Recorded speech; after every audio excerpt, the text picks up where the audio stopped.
It's good to be here today. Let me start by thanking George Mason University.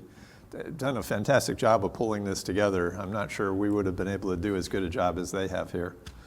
So let me get right into talking about toxicology and epidemiology. The opinions expressed do not represent positions at Purdue University, my home institution, and I'm not aware of any conflicts of interest. So I'd outline this to three areas: scientific method, toxicology, and epidemiology.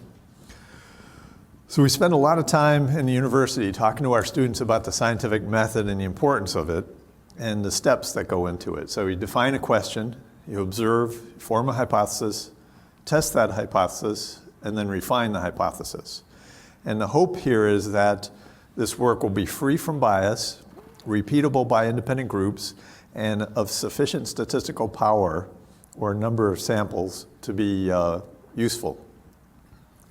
And something we often don't talk about with our students is this null hypothesis. This is the opposite of your hypothesis. And I've seen several scientists become so passionate about their research that they lose the ability to be objective. Trying to prove the null hypothesis instead of the hypothesis is an approach which has merit. So toxicology is very simply the study of poisons. Let's talk a little bit about it. It started to come on our radar back in 1956 with what was called the Minamata disease. And this happened from industrial discharge into Minamata Bay, Japan, which contaminated the seafood. Consumption of seafood led to excessive intake of methylmercury, which caused birth defects. And you can see here the very extreme result of high exposures to methylmercury. Now, much of my career at Purdue has been trying to develop advice for pregnant and nursing women relative to seafood consumption to protect their babies. The consumption of methylmercury we get in our food today is much, much lower than this and not causing this type of injury. So toxicology can be broken down into different areas. Risk assessment, where you identify your hazards, you estimate the exposure, and you calculate the risk. Risk management, which is a response to an incident, and then risk communication. A few toxicological terms that I thought it would be helpful to go through. Hazard, it's a potential source of danger. So today we'll be talking about the precautionary principle. We'll be talking also about the World Health Organization's work and identifying carcinogens. So a hazard is basically a potential source of danger. A toxin is a naturally occurring chemical hazard. A toxicant is a man-made chemical hazard. And risk, where we should focus most of our attention, is a probability that an adverse effect will occur. And to get to risk, you need to know dosage and toxicity. You have to know how much is going into the body, and you have to know how harmful it is. We separate our toxicants between acute toxicity, which is basically a short-term exposure, and chronic toxicity, which is caused over a long-term exposure. And that long-term could be over your lifespan.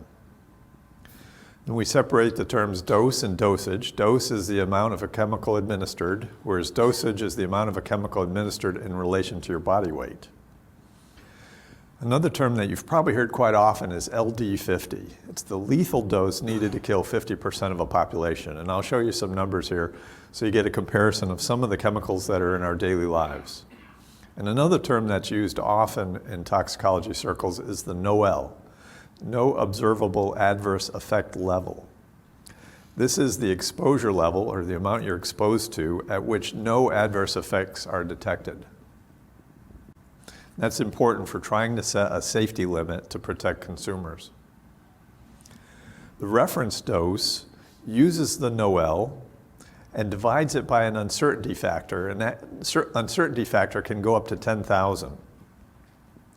So the reference dose is often used as a limit of safety, but just keep in mind when you see a reference dose, they don't set the limit that we'd like to keep everybody under at the level where people would, if they cross that line, get sick. We set it with uncertainty factors, which can be quite large. So an RFD, or a reference dose, is the estimate of daily exposure that is likely to be without an appreciable risk over a lifetime. You're all familiar with carcinogens. It's a substance which causes cancer. A mutagen is a substance which causes a change in genetic information. A genotoxic chemical is toxic or damaging to the genetic material or the DNA of an organism. So a genotoxic compound alters the DNA sequences. Whereas an epigenetic compound is heritable phenotype changes that occur but do not involve the DNA sequence being altered. Teratogen is a substance that affects an embryo when administered to a maternal organism. And a metabolite, which we'll talk about a little bit, is a chemically altered form of a toxin or a toxicant. So there's just a few terms that we often use in toxicology. The number of chemical classes that toxicologists look at, I'd say by and large most toxicologists work in the drug world, where we look at pesticides, industrial chemicals, food additives, environmental pollutants, allergens, radioisotopes, heavy metals, dietary supplements, natural chemicals, and chemical warfare agents. It's a pretty ambitious area because each of these work very differently in our bodies. Here's the most important principle of toxicology. The dose makes the poison. This was framed by Paracelsus back in 1500s, and it postulates that all chemicals are toxic at some dosage. And that's important in our discussion to keep in mind. Every chemical, water included, is toxic at some level. If I drink too much water, I could die from hyponatremia, too low sodium in my blood. Every chemical is toxic at some level. And keep that in mind as we go through this. But in a second, I'm going to talk about the flip side of that. Importantly, it also postulates that all chemicals are safe at some dosage. And that's a message that's often lost when we talk to consumers, is that, and when I build advice for pregnant women, I'm telling them to eat fish that does contain mercury, and it does contain PCBs. But I'm telling them to eat fish that has low enough levels of mercury that the risks to their fetuses or their nursing infant is not even measurable, is extremely low. So, but there is still that fear about chemicals in our food supply that we have to address. So what causes the injury is the dosage and the toxicity. And I'll make that point again here. So in the tox world, this is a standard dose response curve. So the percentage effect could be anything. It could be an injury, it could be death. So on the left, you see going from 0 to 100%. If we were looking at an LD50, 100 would mean 100% death. And as the dose increases, you see that the number of deaths go up. And so the LD50 here is if you drew a line from the 50% over to the graft line and then came down, you'd figure out what the dosage is that kills half of a population. So let's take a look at some LD50s. So some of the most toxic chemicals that we have is ricin from castor beans. And you can see it takes an extremely small amount of ricin to kill 50% of a population. And look at botulism toxin. It's very toxic. It's one of the most toxic that we know. I was told when I was a grad student that a thimble full of botulism toxin could wipe out New York City. That's how toxic it is. And yet, we inject it into our faces to kill wrinkles. Botox is botulism toxin. So it shows that at some dose, you can safely administer one of the most toxic chemicals that we know, botulism toxin. Tetrodotoxin comes from pufferfish. So if you're out there traveling the world and eating pufferfish, be careful, because if the chef isn't well trained, you could go right into inability to breathe, and you have to be put on a heart-lung machine. It's often used by, and you didn't hear this from me, Russians to execute their political prisoners. It takes very little in a stab from an umbrella with a little of this applied to it to take somebody out. It's very toxic. You can see nicotine. I'm going to talk a little bit about solanine, which is naturally occurring chemical in potatoes in just a second. Work your way down to caffeine. Iron is very toxic at high doses. Although it's an essential nutrient, we have to be careful not to get too much. PCBs, which we find a lot in fish. There's your Tylenol. Unfortunately, Tylenol is something that's used a lot for suicides, so we get a lot of injury to the liver by people taking too much of it. But I do tell my students not to take Tylenol if they have a hangover, because the alcohol induces enzymes in the liver that can convert Tylenol to a toxic chemical. So Tylenol is not the best thing to take if you're suffering from a hangover. And you can see ethanol from our alcoholic beverages. So there's a wide range in toxicity of these different compounds. You can see it's many millions of factors between the ricin and the ethanol. And so this is part of that equation, is determining risk. How harmful is that compound? And oftentimes when we try to test a new pesticide or a food additive or a new drug, we use animals to do this. But I want to make another point here. Looking at dioxin. Dioxin is another one of those chemicals the Russians tried to execute a leader from the Ukraine a number of years ago by injecting dioxin into him. It's a very toxic chemical. He survived and was able to be treated. You can see his pictures before and after. It causes this really bad acne in your face, but he did survive it. And so this is the sensitivity to these different animal species to dioxin. You see a guinea pig almost looks at a molecule of dioxin and it falls over dead. Whereas a hamster gets 1,000 times more and it survives. But we use these animals to predict the toxicity of these chemicals in humans. And yet the animals are not even good at predicting how each other animal would be sensitive to this compound. So a guinea pig would not even be good to predict what a rabbit would, how sensitive a rabbit would be to dioxin. So this is some of that uncertainty in toxicology. And I talk to people about this. Us toxicologists, we develop a lot of sophisticated methods. There's a lot of evolution of technique. But at the end of the day, toxicology is about like blindfolding somebody and spinning them around and having them put the tail on a donkey. There's so much uncertainty in toxicology, even though we act like we really know what we're talking about in my world. So I came across this and I thought you might find it amusing. So saccharin, one of our artificial sweeteners, was discovered in 1878 by folks at Johns Hopkins University. Teddy Roosevelt's doctor prescribed a sugar-free diet including saccharin. Well, Harvey Wiley, who was a former Purdue chemistry professor who went and was pretty much the father of the FDA and helped write the Pure Food Act of 1906, when he was the chief chemist at USDA, described saccharin as a coal tar product totally devoid of food value and extremely injurious to health. Well, Roosevelt's response, anybody who says saccharin is injurious to health is an idiot. So I guess they didn't have tweeting back then. And this was the end of the Wiley-Roosevelt relationship. So cyclamates developed in the 1950s, but 2 studies indicated that they caused bladder tumors in rats, which led FDA to ban these in 1969. A 1970 study showed the same for saccharin. FDA attempted to ban saccharin in 1977. Congress passed the Saccharin Safety and Labeling Act in 1977 to block the ban. So it's odd that in Canada you can get cyclamates, which are banned in the US, and in the US you can get saccharin, but not cyclamates, which are banned here. And I tell my students that what I think is kind of an interesting story about saccharin.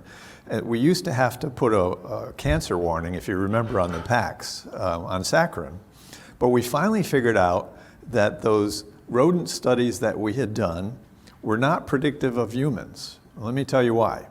If you feed a high dose of saccharin to a rat, rats live this way. And so the saccharin can crystallize in their bladder and cause injury to the inside of the bladder, which causes the cancer. Humans live mostly this way.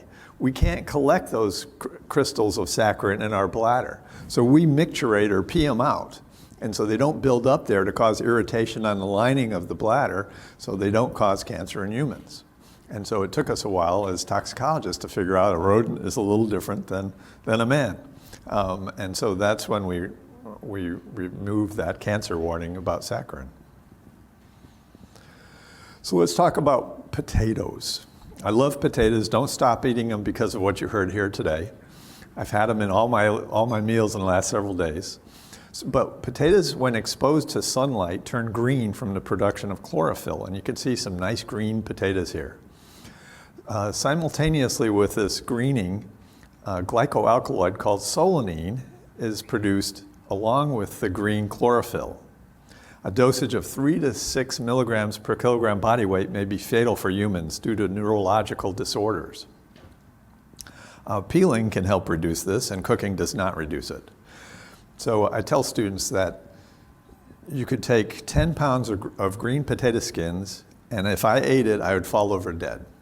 Now I tell them at the end of the semester, if you don't like the class you're in right now, don't suggest that Professor Santerre eat 11 pounds of green potato skins, because I'll understand what that means. But they're very toxic. It's a natural chemical that potatoes produce to ward off any pests that attack the potato. So our breeders over decades have tried to reduce the amount of solanine. And when we grow them in the field, we keep soil over the top of them. When we sell them in the market, we pretty much keep them in an opaque bag, a paper bag, to keep the sunlight off of them. But solanine is a natural chemical that is produced that is harmful for us. Another one here, since we're in Florida, it's the manchineel tree, and its other name is Manzanilla de la Muerta, apple of death. So you find this in South Florida in the Caribbean. It's called beach apples. It's called the most toxic tree on earth by the Guinness Book of World Records because of a natural toxin that's produced here. And you can see this warning here. The leaves, bark, and fruit of these trees contains a caustic sap which may be injurious to health. And any contact with this, highly toxic. So don't go hugging this tree if you're a tree hugger, and avoid eating this apple if you're hungry for an apple, because it's highly toxic and you will die. And it was Columbus who coined this, I think is what they say on there. So here again, along with solanine, we have natural plants that produce natural toxicants that can kill us or injure us. And so years ago, when I was a grad student, this very famous researcher, Bruce Ames, came out with this paper where he was looking at dietary pesticides. And this was the time, I don't know if you all remember, that Alar was making its way in. Alar was a pesticide produced by Universal Chemical Company, which has now gone under, saying that this pesticide we're putting on our apples and our cherries is hurting our kids, and pull your apples out of the school lunch program. So there's a big fury about, after 60 Minutes did a special on this, there's a big fury about people not wanting to eat apples because of this pretty innocuous chemical that was being put on them. And so Bruce Ames, the author of the Ames assay, which looks for chemical mutagens in our foods, came out and said that 99.9% of all chemicals that could be carcinogens are natural in our foods. 99.99%. So the risk to those chemicals we're adding as food additives or pesticides is extremely low in comparison to all those things that are in our foods. So the pharmacologist or the toxicologist tends to look at these 4 areas when trying to determine toxicity of a chemical. How's it absorbed? For me, I spend all my time looking at the GI tract. It's got to go in through the mouth before I'm interested in it. If you're doing occupational exposure, you'll look at the lungs or the skin or injection. How's it distributed? So which organ does the chemical go to or its metabolite go to when it gets in the body? Is it going to the brain, liver? And we're also interested in where it causes injury. Where's its target organism, or organ, excuse me. What's the metabolism? Is the chemical converted to a more polar chemical to facilitate excretion? And I'll show you that in a second. In some cases, the metabolite is less toxic. In other cases, more toxic. And this gets to our phase 1, 2, and 3, and I'll show you that in the next slide.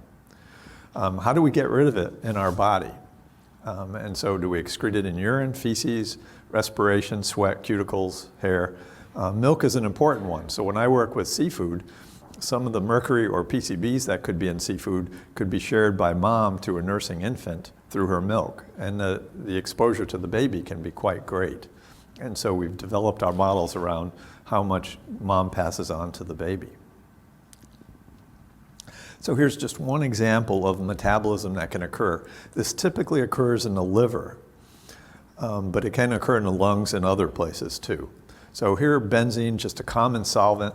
In our bodies, we'll go through this phase 1 metabolism, producing this phenol. So it has the OH group up there. That OH group makes it more polar, or more water-loving, so your body's trying to get rid of it. And then phase 2 is converting the phenol to phenol sulfate. Again, the whole purpose is the body's trying to make things more polar so that they can be excreted from the body and not hang around for very long. Okay, so I want to talk a little bit about determining safety limits. And for here and the discussion about epidemiology, it really gets down to the weight of evidence. So I want to introduce this concept of threshold of toxicological concern, or TTC. This is a dosage below which most chemicals are safe. And this is something that came up when I worked at USDA as a fellow almost a decade ago. And we were saying, what does the federal agency do when they analyze a meat or poultry product and they find a chemical where we have no scientific evidence? We know nothing about this chemical X. What do we do with it? How do we protect the public from this chemical that is just coming up on the radar? And that can happen quite often, even though you don't hear much about this. And so one of the proposals we brought to USDA was to set this threshold of toxicological concern, which says that we're going to draw a line in the sand here, and we're going to figure out where that line in the sand is, and most chemicals below this concentration or below this exposure will not cause injury to people. We're just going to and most chemicals kind of line up that way.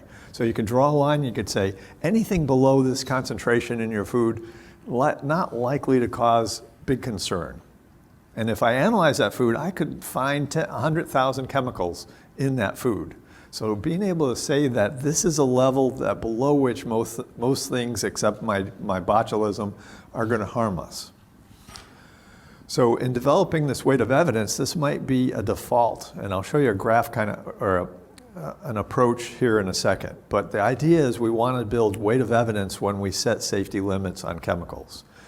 So the next step would be, do we have any in vitro, which basically in glassware, or in silico, done by a computer, studies that tell us how toxic this chemical that we're looking at, this new chemical X, is?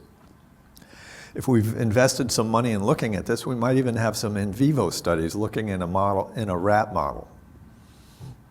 Excuse me, these studies help to understand acute and chronic toxicity in a biological system using animal models which have organs and systems similar to humans.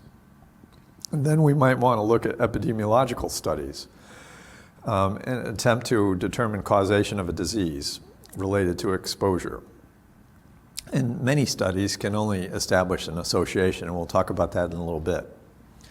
And if we have a lot of dollars and can do this, we can do human clinical studies, and we can determine specific effects from exposure in humans.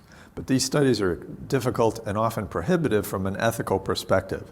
So in human data, we usually get our data from accidents that have happened. So back in the 1970s, we shipped some seed to Iraq to be planted. And this seed was treated with a mercury fungicide over the top of it. Instead of planting it in the fields, some people cooked it up and made bread out of it.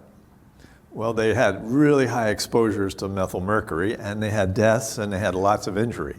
So when these terrible accidents occur, we can go back in and try to make a connection between what they were exposed to and what those injuries are. So that's how we often get our data about humans. We don't set up studies to give people high doses. We just look for accidents and then try to put some context to them.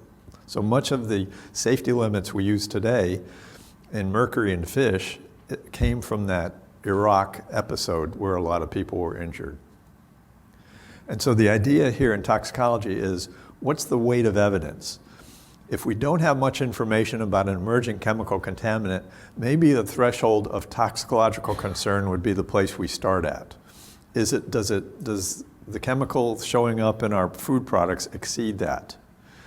If we have more data, we can refine that estimation of where the safety limit is with in vitro or in vivo or epidemiological or randomized controlled human clinical trials. But you can see the idea that I was trying to convey to USDA is there's 100,000 chemicals that are in our environment out there. We probably know about just 50 maybe. I'm going a little bit out on the limb here with a number, but we only know about so many of them. But there are always things popping up into our diets where we have to make decisions so we protect the public. And so the idea is set up a baseline that we start at, this TTC, and then as we build more information, we can refine that number. So many of you are familiar with the food regulations here. The basis for most food regulation is the Federal Food and Drug Cosmetic Act of 1938. And here the manufacturers must assure that foods are not misbranded or adulterated, is the two concepts here. We have the Federal Insecticide, Fungicide, and Rodenticide Act, FIFRA, which was passed in 1947, which applies mostly to pesticides. We have the Food Additive Amendments in 1958, and this included the famous Delaney Clause, which I'll talk about in the next slide. And then we have worker protections with Occupational Safe and Healthy Act. We have the Dietary Supplement Health and Education Act for dietary supplements. And then we've realized that when Congress passed the Food Quality Protection Act in 1996, we realized that children are not just little adults. So oftentimes in toxicology world, we take a person of this body mass and we say, okay, somebody who's half that body mass should only get half of that. It doesn't work when you try to take from adults and adjust that down to children because they function quite differently than adults do. So don't treat them as little adults. But when compared to adults, the animal studies we have is that some children are more sensitive to some toxicants, less sensitive to others, and just as sensitive as adults to others. So the Delaney Clause is something that really has caused us a lot of headaches since 1958 when it was put on the books by James Delaney, a New York congressman. And the Secretary of the Food and Drug Administration shall not approve for use in food any chemical additive found to induce cancer in man or after tests found to induce cancer in animals. And this seems like such a common sense sort of approach to things. But the problem is in 1958, we didn't appreciate that almost every chemical can cause injury at a certain dose. And in 1958, our analytical methods for looking at chemicals in foods were very unsophisticated. So since then, we've been able to measure things down to the part per thousand, parts per million, parts per billion, parts per trillion, parts per quadrillion. And this law said, we don't care how much you're measuring. If it's there, it's violative. And so that was the problem. So finally, Delaney has been, about a decade ago, we were able to adjust the legislation so it wasn't controlling some of the decisions that were being made. So let's turn our attention to epidemiology. The epidemiology is the study of the incidence, distribution, and control of disease in specific populations and the application of this study to improve public health. And epidemiologists say it really comes down to three things: time, place, and person. Where did it occur? What time frame did it occur? And then which persons were involved in the episode? So the areas within epidemiology: disease causation, disease transmission, outbreak, surveillance, environmental epidemiology, forensic epidemiology, occupational epidemiology, and biomonitoring. Some terms, got a couple slides of terms. Endemic, regularly found in a certain population or area. Epidemic, a widespread occurrence of an infectious disease, what we're going through right now. A pandemic, which is what we're going through, prevalent over a whole country or world. Mortality just means a condition of being dead, morbidity, being diseased. We're going to start defining some of our studies. So we're going to talk about observational versus experimental studies. Those are two kind of different ways of looking at it, different types of studies. We're going to talk about cross-sectional study, which is a single point in time versus a longitudinal study, looking in either forward or back. And forward or back are talked about as retrospective, looking back, or prospective, looking forward. And then we're going to talk a little bit about confounding. So when an exposure is statistically significant only because it is associated with another risk factor. So this would be associated between smoking, alcohol consumption, and lung cancer. Is alcohol consumption a confounding factor? Or one that I was watching a CDC video recently, and it talked about the association between shark attacks and eating ice cream. And they're like, does eating ice cream cause shark attacks? No, it's just you do both of those on hot, sunny summer days. You get into the water where there's sharks and you eat ice cream. So there's an association there. But the causation's a little bit stretched if you want to make that case. And the same with drinking coffee causing heart disease, is we find that more people who drink coffee tend to also be smokers, and that's what causes the heart disease. So those would be confounding factors. And I have had colleagues do this. So us academics, we like to make a name for ourselves, and we like to publish studies that get people's attention.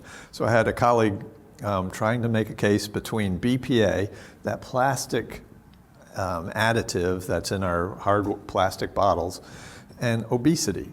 And they'd looked at some epi studies and saw an association between BPA consumption and obesity, and tried to publish that, actually could publish that, to say that the two are related. And it's just, so in the epidemiology world, there's a lot of associations.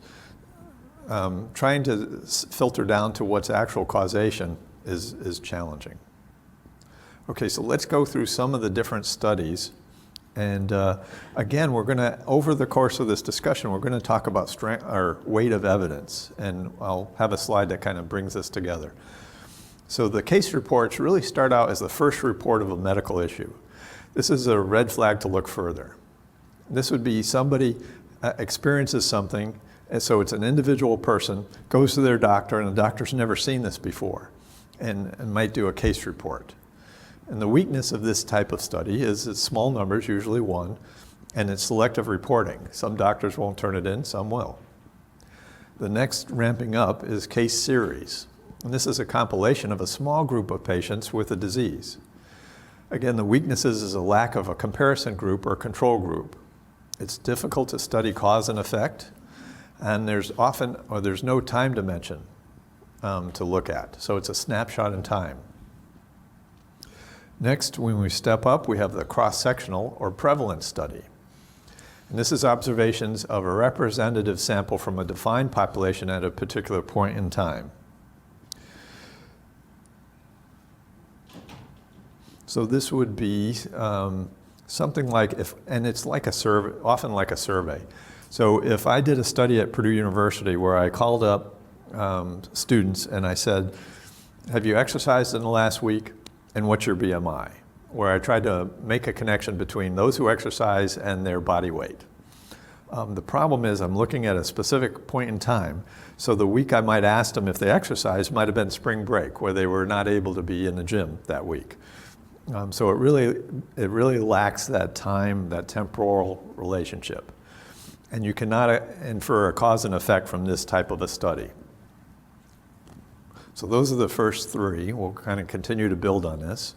So the next one is an analytic study. And this is called a case control study retrospective. And so it's looking back. So we're going to identify a group of disease positive and disease negative control individuals. So in this case, we might say, we have 50 people here who got lung cancer, and we have 50 people over here who didn't get lung cancer. Now that we've identified our two populations, we're going to go back and look and try to figure out if we can find something that caused that lung cancer to occur. Okay, so it's retrospective, we're looking back. So again, it's to identify your disease positive and your disease negatives. So how do we look at this data? So let's break it down just a little bit. So the way the epidemiologists do this is they create this odds ratio, or they calculate this odds ratio. So this determines the odds of exposure in cases divided by the odds of exposure in controls. And you see this little table I've got here with A, B, C, D. So you're going to multiply A, the exposed cases, by D, the unexposed controls, divide that by BC, the exposed controls, and then the unexposed cases. And so you're going to get this number called the odds ratio. If the odds ratio in this calculation is greater than 1, those with disease are more likely to have been exposed to whatever chemical we're looking at. If the odds ratio is about 1, then there's no association between the two. If the odds ratio is less than 1, then those exposed are more likely protected from disease by the exposure. So here I've given some numbers just to go through a calculation to show you how this works. So here's some cancer cases and some controls. The cancers are on the left, the 85 and 62. My slide is not showing this. The 85, 62 are the cancers, and then no cancers are the 299 and the 263. So when I calculate this out to calculate an odds ratio, I get 1.21. So remember, if it's above 1, there is an association between this chemical X exposure and cancer. And then part of this calculation will be to determine a lower confidence level, a 95% confidence level, and an upper 95% confidence level. And I don't show you the calculation for that because it gets a little bit more hairy. But just say that the range here is from 0.82 to 1.77. So let's figure out what we've got with these numbers. So an odds ratio of 1.21 is pretty low. If there was an effect of this chemical X on cancer, you're generally going to try and see things that are over 2. So keep that number in mind when we talk about our glyphosate later in the talk. So 1.21 is kind of a low effect if there is one. But here's the next thing. Since the confidence level from lower to upper includes the number 1, there is not a statistically significant effect between those who develop cancer and were exposed to chemical X. So you see here, our range is 0.82 to 1.77 if you go up a little bit. So since 1 is included there, there's not a statistically significant relationship between exposure and cancers. So we always look at those two things. What's the odds ratio? If it's positive, there's possibly effect, but then we look at the confidence interval. The weaknesses of a case-controlled retrospective study is selection of cases and controls is challenging. There's one of the biggest problems, as we've seen with some of the things like the glyphosate work, is there's a recall bias. Look back over the last 10 years. Have you been exposed to Roundup or glyphosate? You know, the person's got to try and recall this. So there's a lot of error associated with using recall to get this. There are also selection bias errors that occur. The temporal relationship in this type of a study is not real clear, and multiple outcomes cannot be studied. But while I say negative things about this, in some cases this is the only kind of study we can do for a certain episode. Another way you might use this one would be, say, a cruise ship illness. So you've got people on a cruise ship, and a number of passengers got diarrhea and a number didn't. So you identify your two groups, who got diarrhea and who didn't get diarrhea, and then you go back and try to figure out, okay, did you drink bottled water or did you drink tap water? And try to figure out what caused that. And in this one CDC a case that they talk about, they found that the cruise ship had just imported water or uploaded water at the port, and it was not treated properly. And those who drank the tap water on the ship got the diarrhea, and those who drank bottled water did not. This is a kind of design you could use for that type of a study. Okay, now the cohort study is the next one. And this is prospective, and it looks forward. So subjects are selected based upon their exposure status, but are free of disease. So a nice example here would be smoking. We're going to start with smokers who are reasonably healthy, and we're going to get a group of non-smokers who are reasonably healthy. And then we're going to follow them forward through time. So the cohort here is followed through time. And the smokers are compared to non-smokers to track the incidence of lung cancer. And in this case, instead of an odds ratio, we're going to use relative risk. So again, if the relative risk is greater than 1, then there's a relationship between the smoking and the lung disease. If it's 1, then there's not. And if it's below 1, the smoking probably helped them reduce the disease incidence.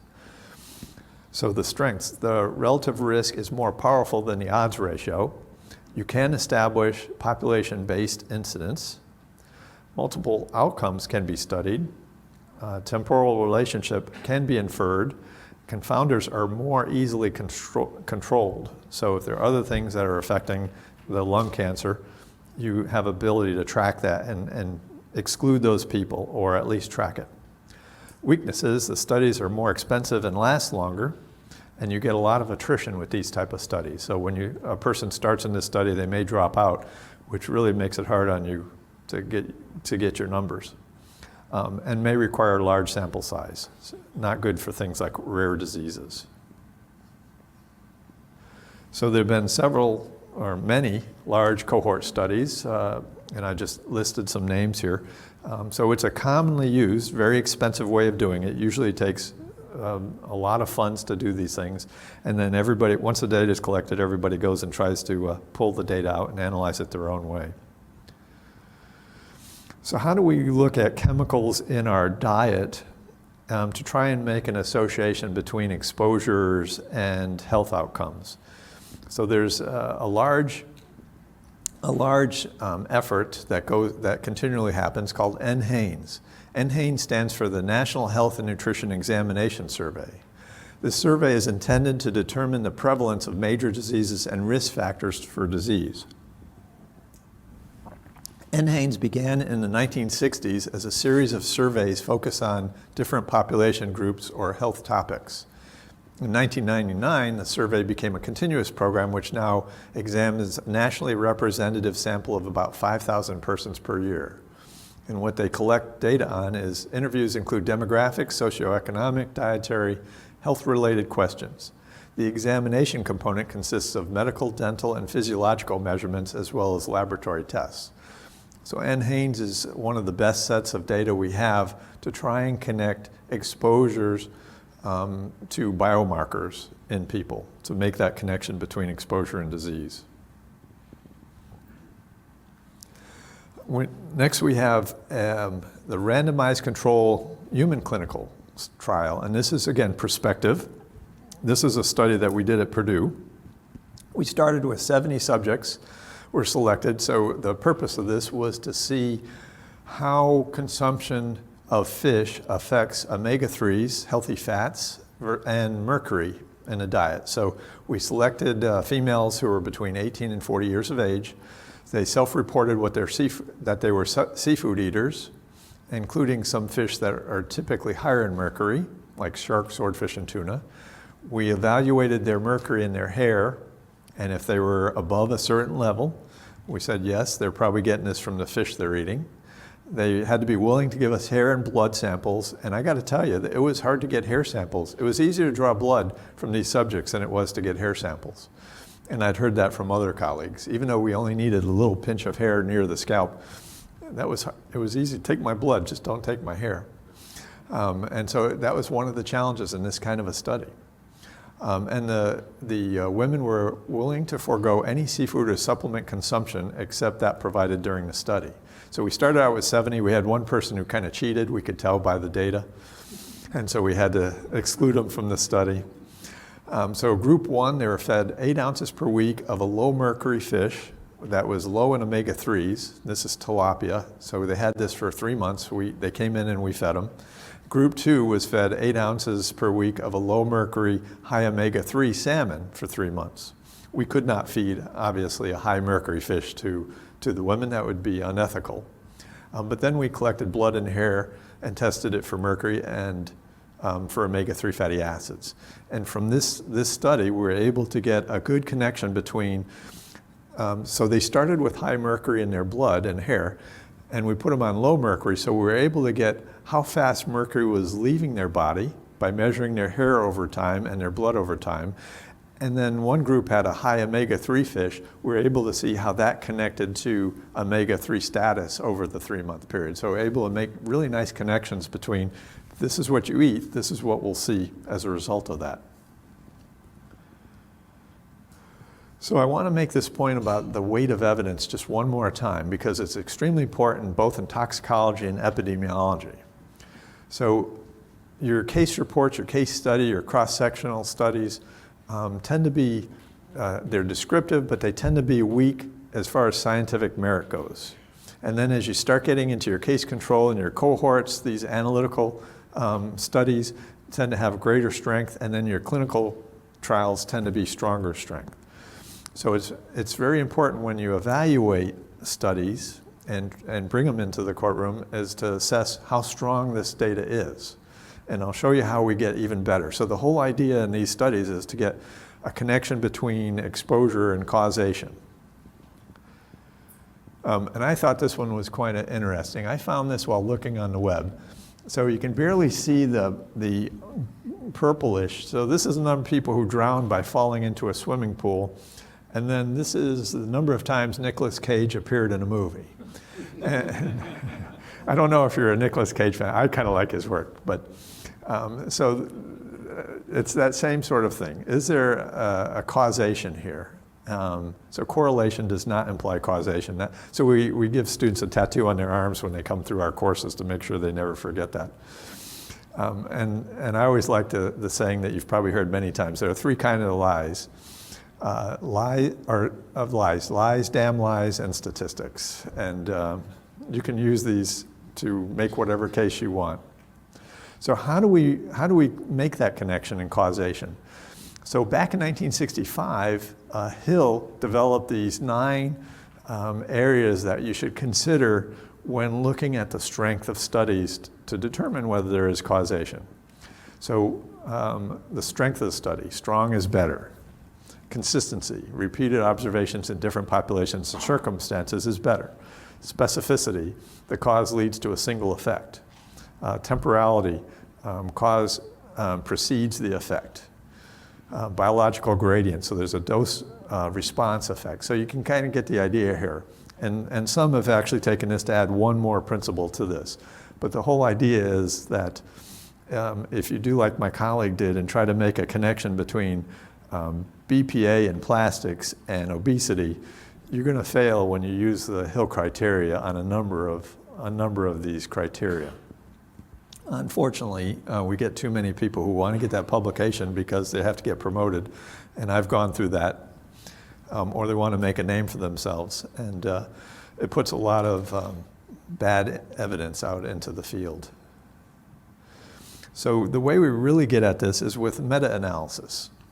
So what is a meta-analysis? So it's the statistical analysis of a large collection of analyses results from individual studies for the purpose of integrating the findings. So what a meta-analysis is you're taking data from a number of studies that have been published and combining that data to get at a more global, more universal, a bigger set of data in almost every case to make your association. We also have something called systematic reviews. And a systematic review is you basically do what most researchers do. You go and look at the literature and you try to summarize what all the investigators have found. But the meta-analysis is really the gold standard for looking at evidence and trying to build a case for causation. So as I mentioned, and many of you have seen that there's a big award to individuals who sued, I think it was probably Monsanto, who's now Bayer, over exposure to glyphosate, commercially known as Roundup, for causing non-Hodgkin's lymphoma. And I was reading a study that came out of the University of Washington by a scientist that said exposure to glyphosate increased the incidence of this disease by 41%, or increased your risk by 41%. EPA has looked at this and they say, no, we just don't support that. And so this Andreotti study here, if you look at it, you see a, let's see, is it an odds ratio? You see the ratio here of 0.85, and you see the interval here between 0.73 and 0.99. And then, what they did in this study is look at high quality, so they had to group the studies, moderate quality, and then they came at it. And if you look at this, you see an effect of 1.14 with a confidence range of 0.87 to 1.5, so no effect between non-Hodgkin's lymphoma and exposure to glyphosate. And in this article, they gave a little bit more evidence here of what we should have seen. So if you look from the 1992 to 2012, the usage of glyphosate has increased 15 times. So you'd expect, wow, we're using a lot more of it. We'd expect an increase in non-Hodgkin's lymphoma. If you look at the graph below, between 92 and 2014, new cases of non-Hodgkin's lymphoma were unchanged.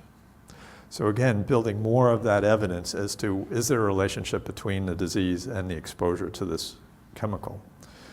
And what set off a lot of the discussion on this topic was the IARC, the International Agency for Research on Cancer, which functions under the World Health Organization, ranking glyphosate as a group 2A, probably carcinogenic to humans. So let's break this down a little bit.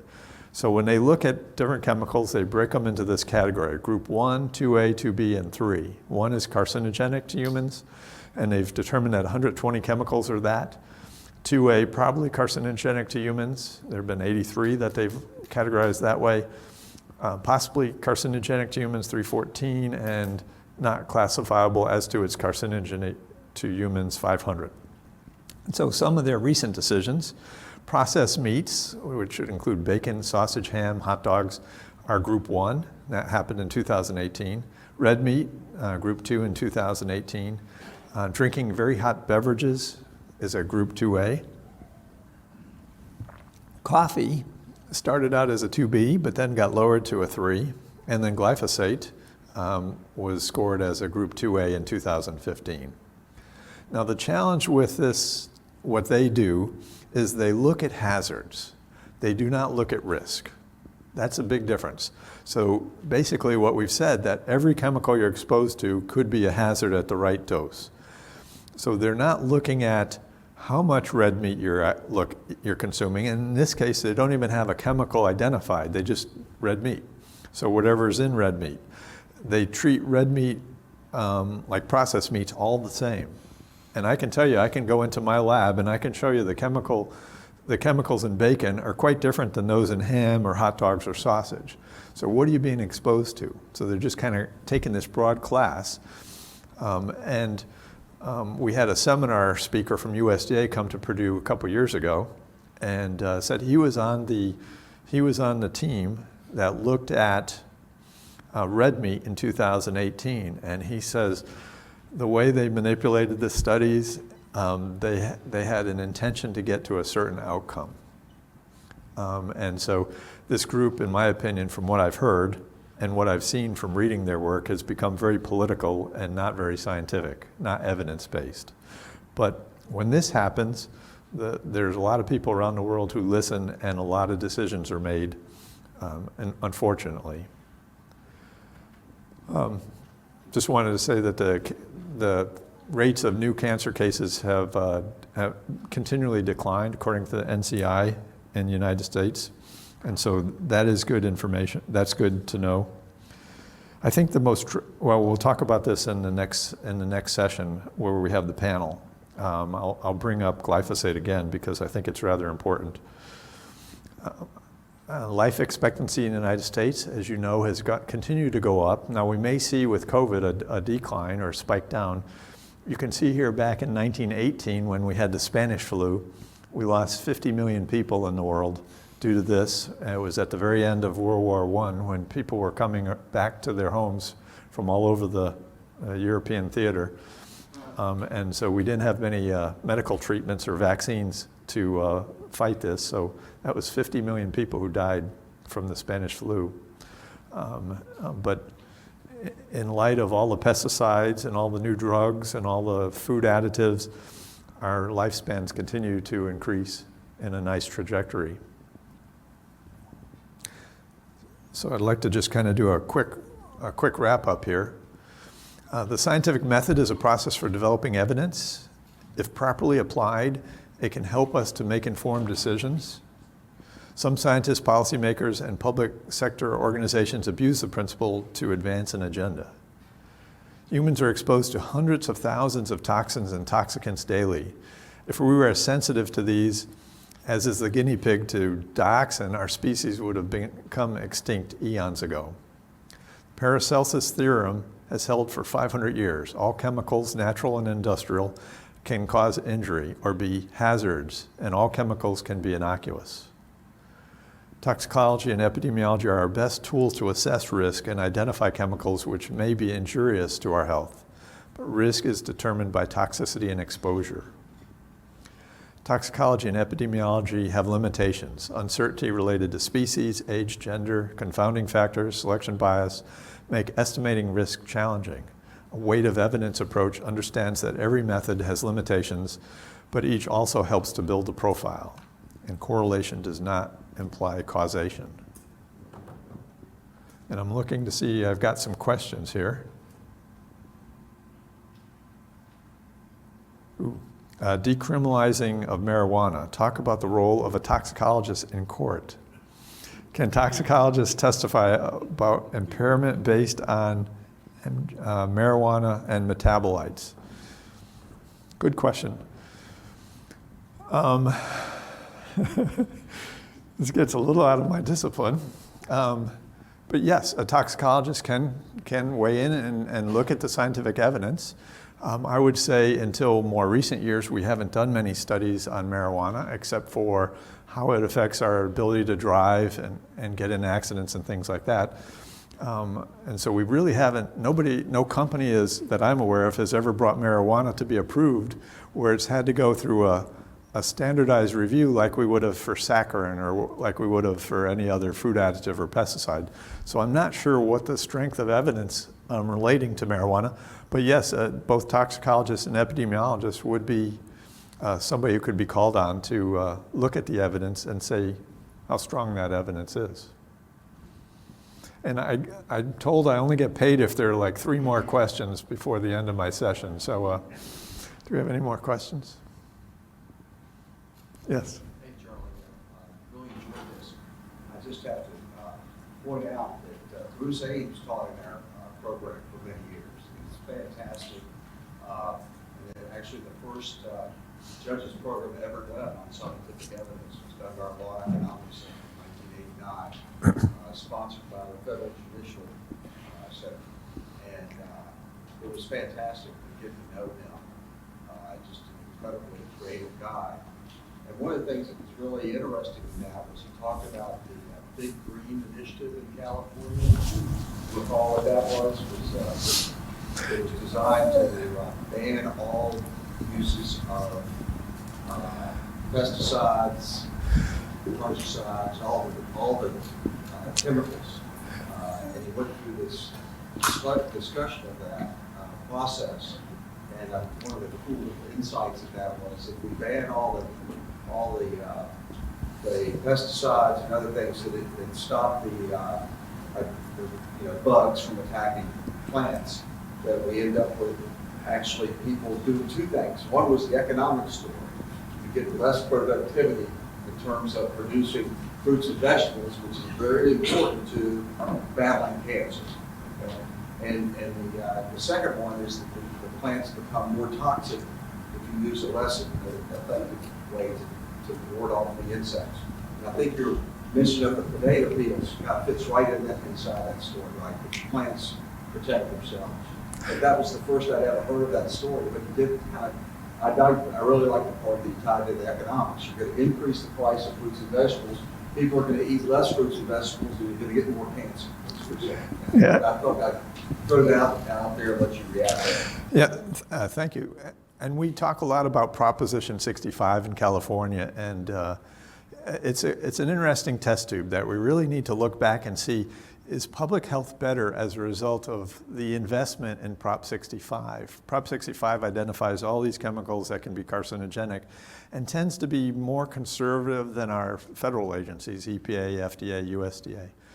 And so the discussion is it valuable, or does it, when people see all these warning signs and every place they go, do they start to listen to them, or they tend to tone them out after a while? And I think we need to do a little bit of look back at the cost of Prop 65 versus benefits, and the unintended consequences, as you're talking about, of that, because I'm not a big fan of it.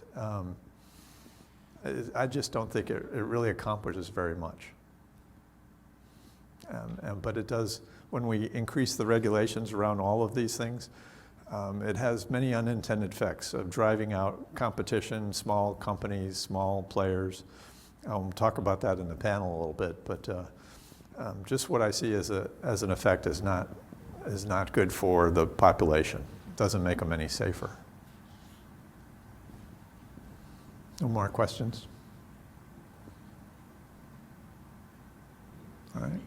Oh, yes. I'd be happy to provide it, yes. And I'm not sure if it's recorded. If there's a video too, you're welcome to have that too. I think I signed off that I'm willing to share this.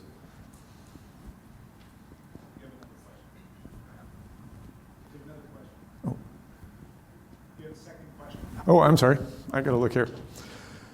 When can causation be inferred from correlation? Is there a role for common sense as determined by juries? That is an extremely good question.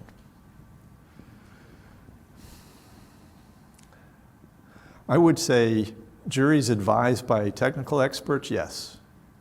I would say, I got to admit that I don't spend much time in the courtroom, so I'm probably not the best person to answer this question. But I think if you have all the evidence before you, that you should be able to get to a point of causation. I'm an optimist. Yes. Thank you for your presentation.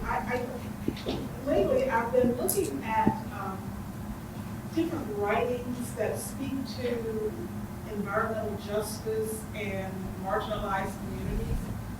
And a lot of carcinogens that you talked about here, in those arguments regarding environmental justice and the degradation of food sources and water, those are commonly raised.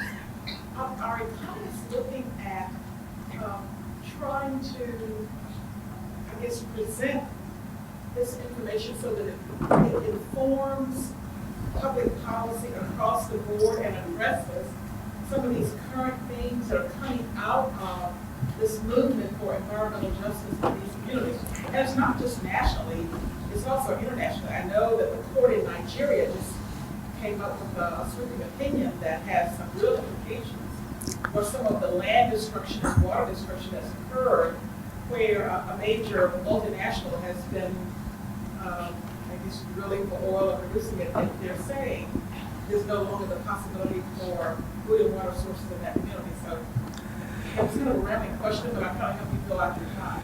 Yeah. Thank you for that. I think I've made my quota of questions. Do I need to repeat the question?